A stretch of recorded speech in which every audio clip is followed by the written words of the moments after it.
not posted a book talk related YouTube video in months, literally. So I thought I'd give you a little recap of what I've been up to this March, my future plans, what I read in February, basically all of this pertaining these books. We got a lot to go through today and a lot to talk about, and just kind of what I've been reading, what I've been up to. I've been reading a lot of life-changing books, so without further ado, let's start talking about what I read in February. So I only actually read and finished 2 books in February. It was a very reading slump-esque month, but that does not mean that I wasn't reading other things. I just never finished more than these 2 books, but these books were so good, the rom-coms. So first up, we got The Do-Over. This I read around the time of Valentine's Day, and that was perfect because it is a girl and she's repeating Valentine's Day every day, and everything just keeps going wrong, but she keeps running into this one guy. Her boyfriend cheated on her and she kept seeing that, but then she kept meeting this new guy who's amazing, and then she decides to like get out of, she thinks she's stuck there forever. She starts being bold. I don't want to spoil it. Am I spoiling it? I don't know, but whatever. She thinks she's stuck in this day forever, so, but one day she's not, and she falls in love with the guy. And it is a really cute rom-com-y book. I really liked it. It's Lynn Painter. I didn't think I was gonna like it as much because everyone was like, it's so boring, and I was like, it's not boring, it's actually really good. It's just a quick, short read, so it was very nice. And the next book I actually finished, ice skating.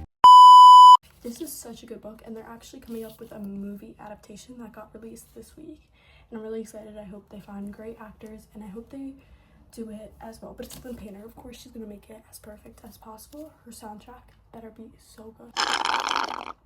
So the 2 main characters, Alec and Danny, were best friends growing up. They spent each other like each 1 month in the summer at Alec's neighborhood in their town, because it was the town her mom grew up in, and her mom's best friends with Alec's mom, so they spent a month together every summer growing up. But her dad's in the military, so they moved far away.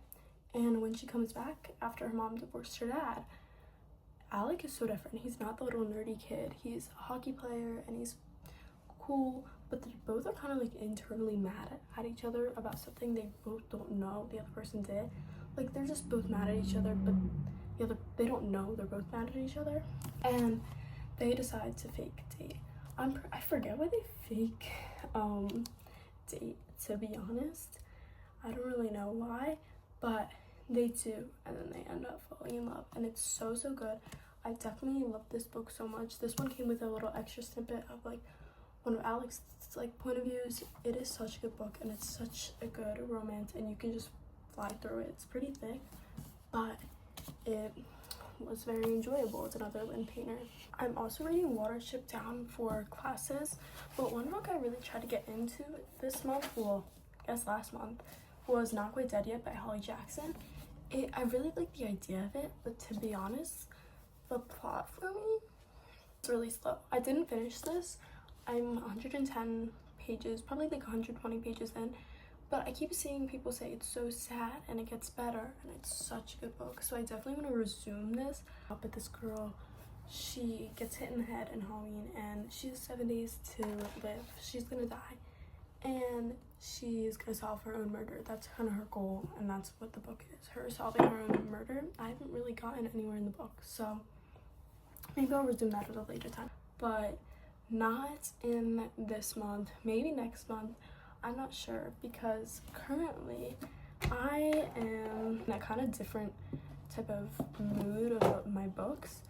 I don't know. Let's talk about what I've read in March and what I'm reading and that stuff. So the first book I read in March was Little White Lies. I actually started this in February, but I took a reading break for like weeks, and I didn't finish it until March, and it was a little slow in the beginning. It's Little White Lies by Jennifer Lynn Barnes. But at the end, like the last 100 pages, it started picking up, and it turned out to be really good. This girl Sawyer, she lives atop a bar with just her mom, and her mom's always like leaving with boys and leaving her alone for months. She's kind of grown up to take care of herself and makes her own money and supplies for her mom and her. But then her grandmom comes into play, her mom's mother, and she invites her to live in her house and pay her like $500,000 in a trust to go to college and stuff if she goes to her house and lives under her rules. And because it's debutante, and her story's goal and purpose is doing that is to find out who her father is, who was a part of her mother's life 18 years ago.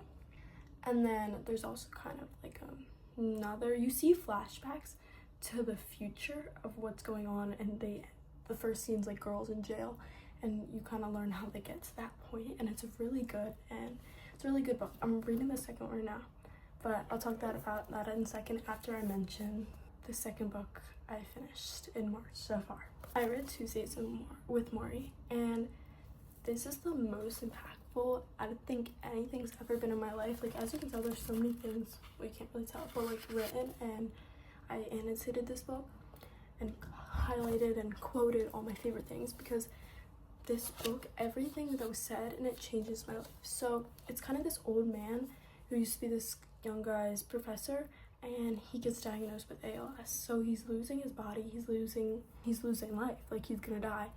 And his old student comes back, and they talk about like a different lesson every Tuesday, and it teaches you so much about life.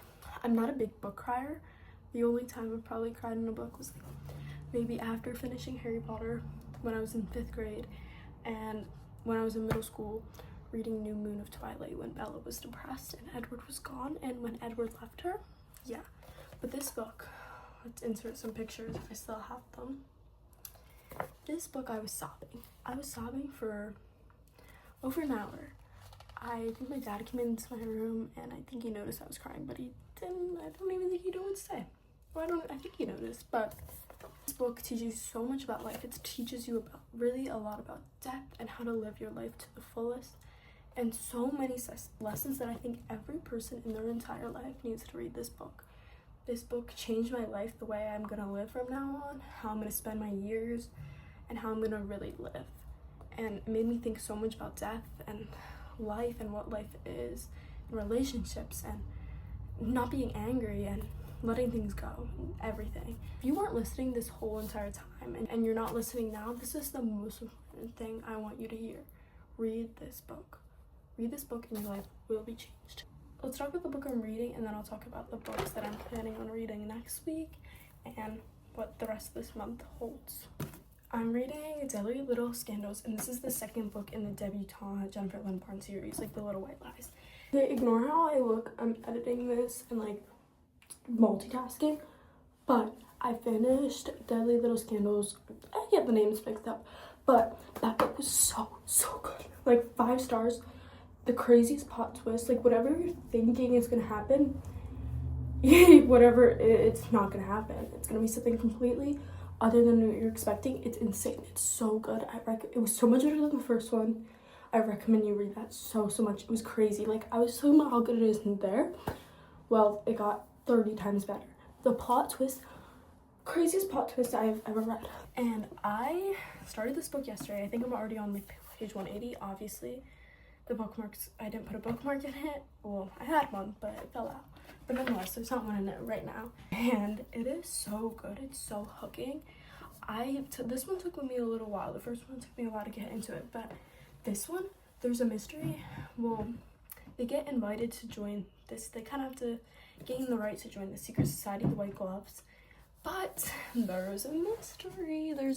This is kind of like family mystery drama, but now there's a body thrown in the mist, and they're kind of solving everything that happened like 25 years. But this time, instead of seeing flashbacks future forwards to their debutante night, you're seeing future insights on Labor Day. So I don't know what's happened on Labor Day. Obviously they're buried alive. That's the first page of the book, but it's the story leading up until they got buried alive, obviously. But then there's also, instead of like just that, there's also two of the girls' moms that are like part of the friends, and another girl related to one of them, and kind of what they were doing 25 years ago that correlates with the story.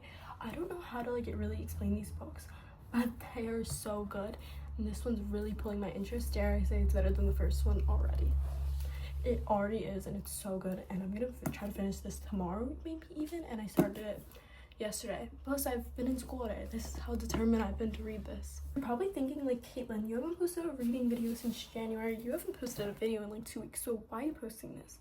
Well, other than the fact that I'm really into reading right now, also, what's going on with reading right now? I'm really into reading right now because of the Deadly Little Scandals book, but Tuesdays with Morty actually completely and utterly changed my life, so I just needed to inform the whole world. But I'm going on vacation like next week, okay, a little over a week, and I want to talk about the vacation books I'm bringing and I'm going to try to read. So I don't know if I'm actually going to be able to read 2 books on vacation because I'm a very adventurous gal. I don't really like to lay down when I'm on vacation, which I know is kind of like the opposite of vacation, but for me it's not. But the first book my priority is going to go to is People We Meet on Vacation. I've been kind of waiting to read this book until I'm more in like a summery mood, but vacation, I'm going to be on a summery mood. There's vacation in the title. But I watched the movie. It's so good. I feel like everyone, it's an Emily Henry book. I've never read an Emily Henry book. Movie, so her and her friend that she met in college, who are like polar opposites, used to go on vacation like every summer together, but they haven't spoken in like 2 years, and I think you get flashbacks into the past. It goes like this summer, 4 summers ago, and she wants to fix the relationship with him because she really likes him, so she plans one final and last trip for them. She was like, give me this week and everything. Sorry, there's like this tag on it. I hate when those sticky things are on it. Give me this 1 week, and if you don't like me, then we don't have to be able to be friends again. It's their romance story, but also their past. And then if I finish that, I want to start Love and Gelato. It's kind of an Italian romance, but also meets mystery, which is what I'm assuming, but I've always thought of it as a romance book. But the back also mentions like a kind of family mystery. This girl, she's in Tuscany, Italy, and she hates it, but it's her mother's dying wish to have her spend time with her father. She hates it until she finds her mother's journal. I feel like I've talked about this book so many times on this channel. Maybe I just like scrapped the videos, but I've talked about it a lot, so I kind of have this down. But everything changes when she finds her mother's journal, who talks about like Italian love. So once she hears that, she kind of starts going after this man, or kind of hanging out with this ever so charming, that's what they say, Ren. And she also discovers a secret that will change her whole entire life, as she's known to her mother, her father, everything she knew about them completely changed. So I know there was a lot of book talk, and I know you're probably thinking like that's not like your recent videos, but I really needed to talk about books and I needed you to listen. So about what I had to say. So thank you so much for watching this video. I know it was kind of quick in video and I would talk really fast, but stay tuned, and I hope to get some vacation vlogs out next week, and I hope those are a lot better than what I've been posting, which is nothing. So